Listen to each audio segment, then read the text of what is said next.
अल्लाह अकबर। बताइए अब क्या रह गया।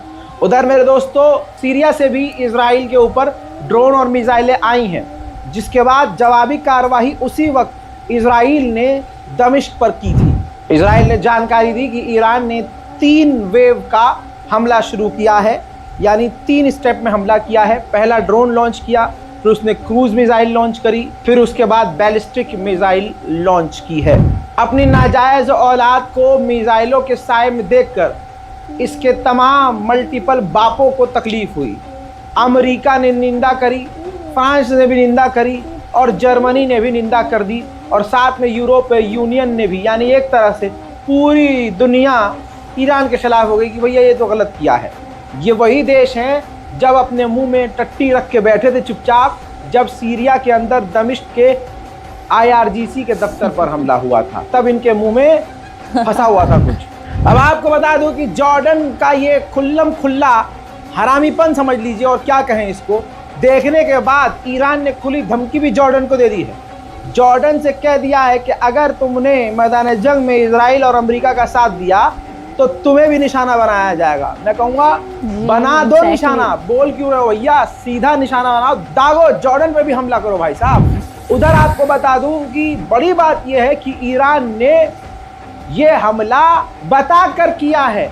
ऐसी अटकलें तेज हो गई हैं कि ईरान ने बता दिया था। और बता दूं आपको, ये भी खबर आ रही है कि ये कंफर्म किया गया है कि ईरान ने सिर्फ इजराइल की मिलिट्री साइट को ही निशाना बनाया था। BBC की रिपोर्ट के अनुसार इतिहास में पहली बार इजराइल के ऊपर डायरेक्ट ड्रोन मिसाइल हमला इतना बड़ा है। वो बात अलग है कि पूरी ही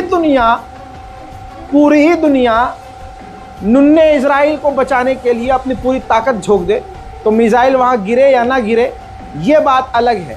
बात ये देखिए कि एक अकेले बंदे ने पूरी दुनिया में वाहिद ईरान ने यही जुर्रत की है कि अटैक कर दिया। ईरान की मिसाइलों और ड्रोन को रोकते रोकते ही इजराइल पगला गया। इजराइल ने तुरंत रोते रोते यूएन की इमरजेंसी मीटिंग बुला ली है। हाँ, ये हाल हो गया है। अपने बापों से शिकायत करने के लिए बेचारा परेशान हो गया है कि पापा ईरान ने बहुत मारा, वो तो आप लोगों ने बचा लिया, वरना बता नहीं क्या होता। लेकिन दोस्तों, उम्मीद पर दुनिया कायम है, होगा काम, जिसे मिटना है मिटेगा। दूसरी तरफ ईरान के अंदर इस हमले के बाद देखने के लायक मंजर था। पूरे ईरान की गलियों में खुशियां मनाई जाने लगी देर रात।